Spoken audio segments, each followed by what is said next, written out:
Umhlangano wamashumi amathathu baholi bemave nabohulumende base-Afrika lobe kubanjelwe eveni lase-Ethiopia ngaphasi kwesicubu esiconze nengcone kulwa nenkohlakalo uphethiwe.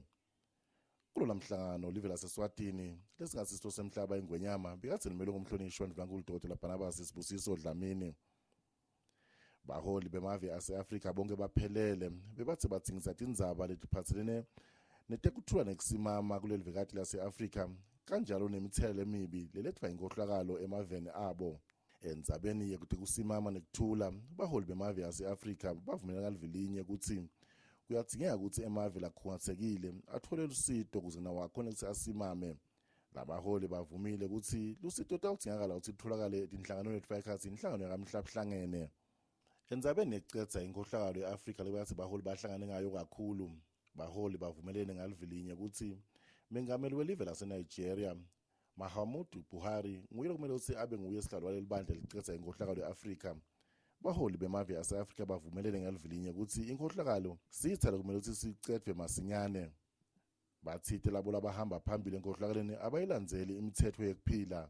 Mengameli Buhari welive laseNigeria nakanti wamsebenzi uvetile ukuthi inkohlakalo vele ayikulethi kusimama nekuthula emaveni. Uvona ngomthetho wemhlangano uvona ngumengameli welive lase-Rwanda Paul Kagame lokungisihlalo baholi bemave ase-Afrika. Uthi baholi bemave ase-Afrika ababe nakho engqondweni ukuthi tekuthengiselana akube ngito ethamba phambili. As announced yesterday, we are on the cusp of creating a continental free trade area. We look forward to welcoming all of you to the summit on this issue in Kigali that's the third week of March. Mengameli Paul Kagame ubatshelile baholi bemave ase-Afrika ukuthi lihhovisi libuka imisebenzi yayo i-African Union lesikhathi i-African Union Commission lisebenzisana lehhovisi lakhe.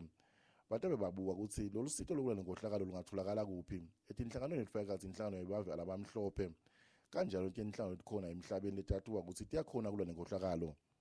Etindzabeni teSwazini Television kubuye ngosinathi Dlamini kusedolobheni le-Addis Ababa eveni lase-Ethiopia. The 30th ordinary session of the Assembly of the African Union has been concluded. At the summit held under the theme, Winning the Fight Against Corruption, a Sustainable Path to Africa's Transformation, the Kingdom of Swaziland was represented by the Honorable Prime Minister Dr. Barnabas Sibusiso Dlamini. The Assembly of the African Union had a number of issues at their table for discussion, and they included the issues of peace and security, the devastating impact of corruption to their economies, to mention but a few. On peace and security, the African leaders felt that more needs to be done in assisting countries where peace and stability no more exists.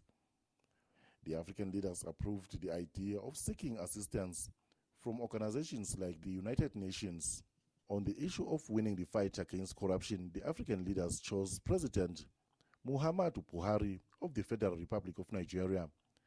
The leaders agreed that corruption is one of the greatest evils of our time. They feel corruption rewards those who do not play by the rules of the game. President Buhari highlighted that corruption and its effects pose a real threat to national security, unity and the survival of the African states and people. Closing the summit, President Paul Kagame of Rwanda says African leaders have to have it in their mind that a free trade area must be created.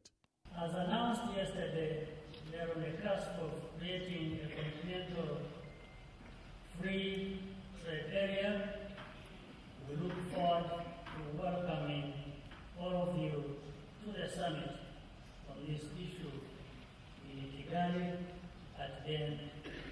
that's the third week of March. President Kagame told the African leaders that the African Union Commission, in collaboration with his office, will be looking for technical assistance in the fight against corruption from organizations like the European Union and other committed organizations in the globe.